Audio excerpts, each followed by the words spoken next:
भीतर घुस करके देखते हैं। हमने देखा है परम पूज्यपाद ब्रह्मलीन बाबा शाही स्वामी जी महाराज को साथ में रहने का मौका मिला है और मैंने देखा है सदगुरु महर्षि में ही परमहंस देव जी महाराज के साथ में रहने का मौका तो नहीं मिला, उस समय उम्र भी बहुत कम थी, लेकिन परम पूज्यपाद बाबा शाही स्वामी जी महाराज के सन्निकट रहकर बहुत कुछ देखने का मौका मिला है। उस समय बहुत अधिक मात्रा में अज्ञानता भी थी, लेकिन अब जब ख्याल करता हूं, हरिद्वार प्रत्येक वर्ष पूज्यपाद ब्रह्मलीन बाबा शाही स्वामी जी महाराज जाया करते थे।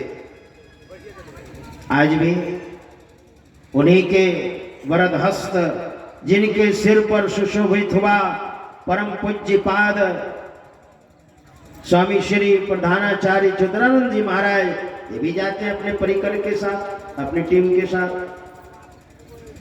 पश्चिम की यात्रा में हरिद्वार कुछ दिन रहते थे, तो एक बार मैंने सोचा कि पहले साधना करके आत्म साक्षात्कार कर लूंगा, तब फिर प्रवचन वगैरह होता रहेगा। तो हरिद्वार में तो आप जानते हैं भोजन की बड़ी सुविधा है, भोजन भी और साथ में दक्षिणा भी।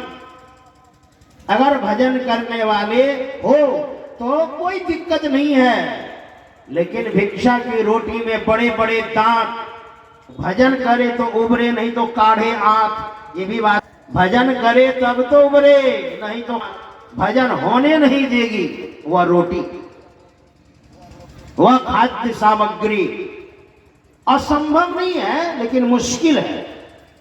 तो मैंने सोचा कि गंगा किनारे महात्मा लोग कुटिया बना करके रहते हैं, तो एक कुटिया की व्यवस्था मैंने कर ली मन ही मन, और यहां पर साधना करूंगा और हरिद्वार में किसी आश्रम में जा करके रोटी खा लूंगा और फिर साधना करूंगा करके।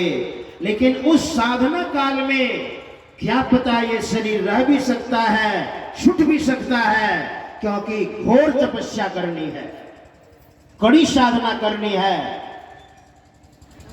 मन ही मन मैंने सोचा, लेकिन परम पूज्यपाद बाबा आए हुए हैं, तो एक बार इनका दर्शन कर लेता हूं, दर्शन प्रसन्न प्रणाम कर लेता हूं, जाता हूं। मैंने किन्हीं को नहीं बताया था, और मैं जब गया अपने आश्रम में हरिद्वार में थे, और जैसे मैं गया कमरे में घुसा, एक बार महाराज जी ने एक बार तो देखा जैसे सबको देखते हैं, और दूसरी बार मुझे गौर से देखा, भीतर घुस करके देखा, और मुझे क्या कहते हैं, प्रवचन करी छुकी ना,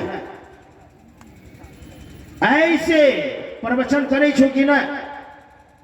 अब मैं क्या कहूं, तो मैंने कहा हुजूर प्रवचन तो हम कर ही रहे थे। कहा प्रवचन करना करो, प्रवचन किया करो, आदेश होता है, और अभी तुमको कहीं नहीं जाना है, मेरे पास रहना है यहाँ पर। हमने कहा लो, मैंने तो किसी को नहीं बताया था, मैंने तो मन ही मन सोचा था कि अंतिम प्रणाम कर लेता हूं, फिर क्या होगा, है ना। ये तो भीतर घुस करके योगी का लक्षण है ना। ये जागृत की दृष्टि से आप नहीं देख सकते, मानस दृष्टि से भी नहीं देख सकते, स्वप्न की दृष्टि से भी नहीं दे सकते। ये तो दिव्य दृष्टि से या आत्म दृष्टि से आप देख सकते हैं, है ना।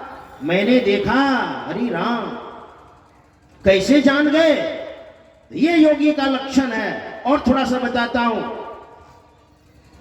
1988 में मैं कुप्पा घाट आश्रम आया था, और परम पूज्यपाद प्रधानाचार्य स्वामी श्री चित्रानंद जी महाराज की सेवा में था, और महाराज श्री परम पूज्यपाद ब्रह्मलीन बाबा शाही स्वामी जी महाराज के साथ चलते थे तो सेवा करने का मौका तो मिलता ही था। हम लोग जब अधिवेशन में चलते थे तो हम लोग बहुत कम उम्र थे।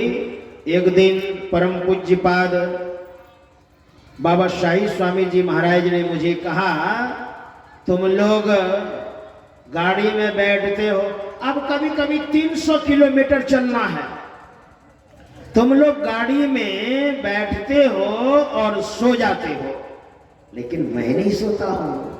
तो मैंने कहा हुजूर आपने की करे छिए?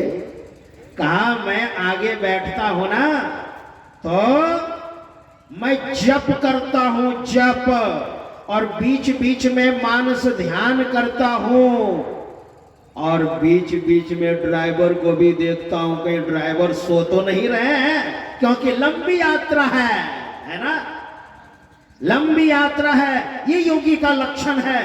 देखिए समय बर्बाद नहीं करते, अब बैठे हैं तो जप चल रहा है, सिमरन सुरत लगाए कर मुक्ति कछु न बोल, और बाहर कापड़ दे कर अंदर कापड़ खोल, ये योगी हैं। इसलिए भगवान शंकर ने ब्रह्मा जी से कहा, हे ब्रह्मा जी सुनिए, कोई योग को श्रेष्ठ बताते हैं, कोई ज्ञान को श्रेष्ठ बताते हैं, लेकिन मैं बताता हूं एक नंबर के योगी भोले बाबा वो क्या कहते हैं, सुनिए।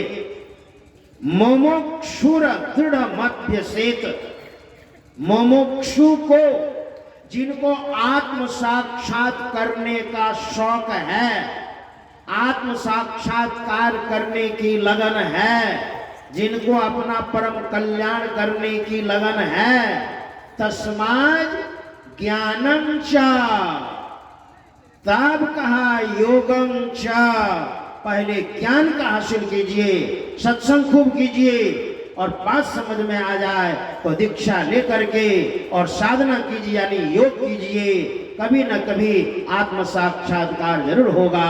श्री सद्गुरु महाराज की जय। श्री सद्गुरु महाराज की जय। अब इसी प्रतिपाद विषय पर हम लोग सुन पाएंगे।